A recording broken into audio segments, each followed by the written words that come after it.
औज़ुबिल्लाहिमिनश्शैतानिर्रजीम बिस्मिल्लाहिर्रहमानिर्रहीम। अस्सलाम वालेकुम। उम्मीद करती हूँ आप सब खैरियत से होंगे और आप सबको वेलकम करती हूँ अपने यूट्यूब चैनल नोवेल लवर्स में। काइंडली आप सबसे रिक्वेस्ट है जो मेरे इस टाइम वीडियो देख रहे हैं, फ़र्स्ट ऑफ़ ऑल मेरे चैनल सब्सक्राइब कर दें, बेल आइकन प्रेस कर दें ताकि आने वाली वीडियो की अपडेट्स आपको मिलती रहें। नेक्स्ट पार्ट हम अपनी नॉवल का स्टार्ट करते हैं जो कि जन्नत के पत्ते हैं। बताने की ज़रूरत नहीं है, जो मेरे साथ पहली वीडियो से अटैच है उन सबको पता होगा। स्टार्ट करते हैं आगे। अब्बा क्या ये वाहिद हल है?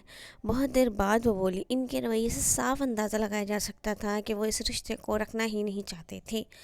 क्या इसके अलावा भी कोई हल है हया? दुनिया का कोई बाप अपनी बेटी का घर नहीं तोड़ना चाहता और मैं भी कभी तुम्हें ये ना कहता, लेकिन किस कीमत पर? किस कीमत पर हम ये रिश्ता निभाने की कोशिश करें जब कोई उम्मीद ही नहीं दिलाते? अगर आपको वाकई लगता है कि आप मेरा घर बसा हुआ देखना चाहते हैं तो मुझे तुर्की जाने दें।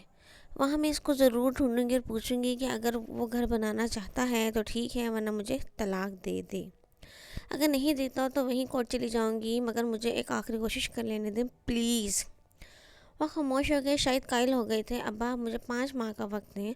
अगर इसके आखिर में भी आपको लगे कि मुझे खुला ले लेनी चाहिए तो मैं आपके फैसले में आपके साथ होंगी।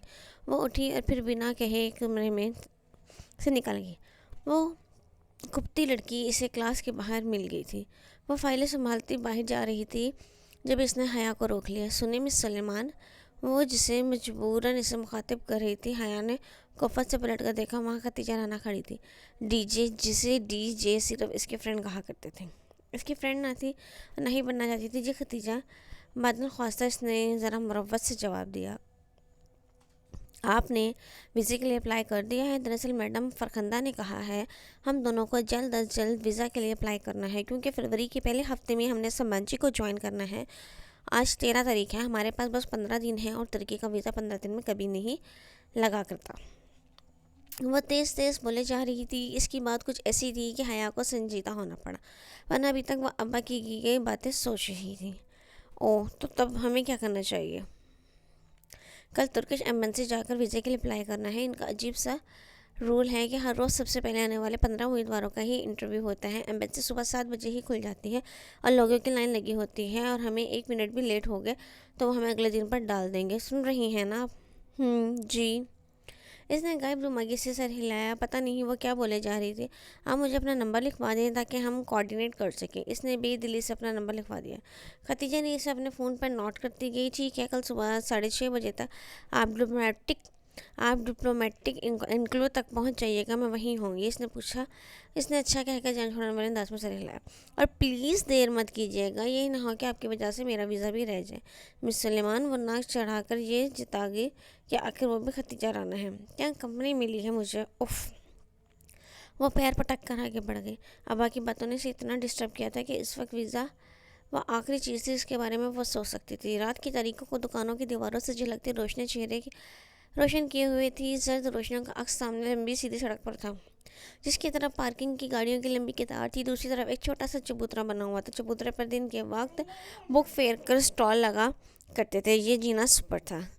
स्याह जैकेट की जेबों में हाथ डाले, शानों पर फिसलते स्याह लंबे बाल लिए वो सर से झुकाए खुद फरमोशी के आलम में चल रही थी। अम्मा और अब्बा की कही ये बातें दिलो दिमाग में गूंज रही थी।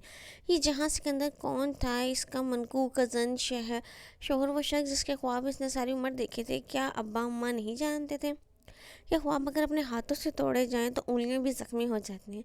फिर कैसे वो खुद को ज़ख्म दे?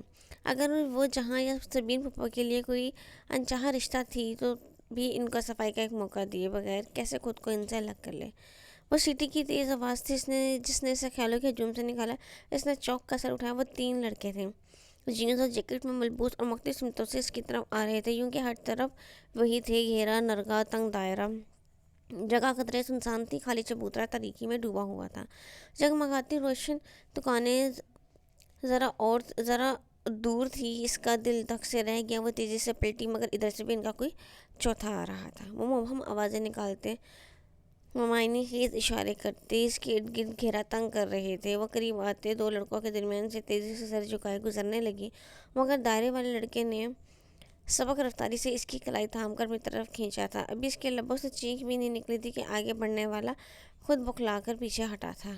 टन की ज़ोरदार आवाज़ के साथ किसी ने इस लड़के के सर पर कुछ मारा था। मरण जोगे बाजी को तंग करते हो, छोड़ूंगी नहीं मैं तुम्हें। वह ऊंची लंबी डोली हाथ में पकड़े फ्राई पैन को घुमा घुमा मार रही थी। हया हक्का बक्का सी 2 कदम पीछे हुई। जिसको लगा था वो सर पकड़े बिलबिलाता हुआ भागा, बाकी 2 भी साथ दौड़े। एक ने ज़रा फुर्ती दिखाकर डोली को लात मारनी चाहिए। डोली ने सिर्फ फ्राई पैन को घुमाकर ऐसी ज़रब दी कि लड़के का घुटना चटक गया। वो लंगड़ाता हुआ भाग गया। आए बड़े सारे डोली से पंगा लेते हैं। वो फातेहाना हाथ में झाड़ते हुए अब हया की तरफ मुड़ा। पहली दफ़ा जब उसने डोली को देखा था इससे कराहियत आई थी। दूसरी दफ़ा खौफ और उस दिन ट्रैफिक जाम में देखकर गुस्सा आया था। और आज कुछ भी नहीं। वह खामोशी से तेज़ तेज़ सांसें ले रही थी, इसको देख रही थी। छोड़ो जी इन हरामखोरों को बाजी, इनका तो काम ही यही है। मैं भी बड़ी देर से ताड़ रही थी इनको। मुझे क्या पता था कि ये अपनी ही बाजी को तंग कर रहे हैं। आए बड़े। वो पूरी बात सुने बगैर ही पलट गई। सीने पर बाजू लपेटे, सर झुकाए, तेज तेज कदमों से चबूतरे की जानिब बढ़ने लगी। एक ख्वाजा सिरा के साथ रात के इस सड़क पर खड़े होना कतन दुरुस्त ना था। अरे बाजी जी गलते सुनो। वो उसके पीछे लपका। हया चलते चलते रुकी और पलट कर संजीदगी से इसे देखा। क्या है इसका मोमी चेहरा दुकानों की जर्द रोशनी में दिमक रहा था। हाय रब्बा बाजी तुसी कितने सोने हो जी, तुसी कितने सोने हो। वो दोनों हाथ रुखसार पर रखे खुशी से चहका। इसे कराहियत ना आई ना खौफ, बस चुपचाप इसे देखे गई। शुक्रिया कह दो बाजी, शुक्रिया और कुछ। इसका अंदाज स्पॉट था। तुसी ते नाराज़ लगते हो जी। डोली तुम क्यों हर जगह मेरे पीछे आते हो। हाँ तो टेंशन तो नहीं दी ना तानू, हमेशा मदद ही की है। तुम्हें किसने कहा है मेरी मदद को, किसी ने तुम्हें मेरे पीछे लगाया। बोलो जवाब दो। डोली का मुंह आधा खुल गया। लेंस लगी आंखों में पहले हैरत और फिर आंसू तैरने लगे। किसी ने नहीं जी। बड़ी देर बाद वो दुख से बोला, मुझे आप अच्छी लगती है इसलिए आपका ख्याल रखती हूँ। आपको बुरा लगता है तो नहीं आऊँगी। इसी लम्हे हया का फ़ोन बजा। इसने चौंक कर हाथ में पकड़े मोबाइल को देखा। इस पर प्राइवेट नंबर कॉलिंग लिखा आ रहा था। और पटक कर चबूतरे की तरफ आई और पाँव लटका कर बैठ गई।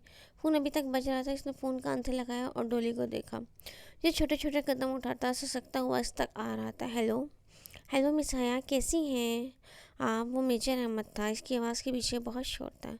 डोली ऐसा से इससे ज़रा फासले पर चबूतरे पर बैठ गया। सर झुकाए हुआ हथेली से आंसू पहुँच रहा था। खुदा के लिए मुझे फ़ोन मत किया करें। और ये जो बंदे आपने मेरे पीछे लगाए हैं ना, इनमें से एक एक का खून कर दूंगी और इसके ज़िम्मेदार आप होंगे। मैं शादीशुदा हूँ और जल्द ही अपने शौहर के पास चली जाऊँगी। मेरा पीछा छोड़ दें, समझे आप।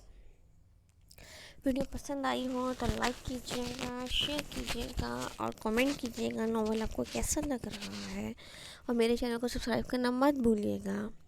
अपना बहुत सारा ख्याल रखिएगा, मुझे दुआओं में याद रखिएगा। नेक्स्ट वीडियो तक के लिए अल्लाह हाफिज़।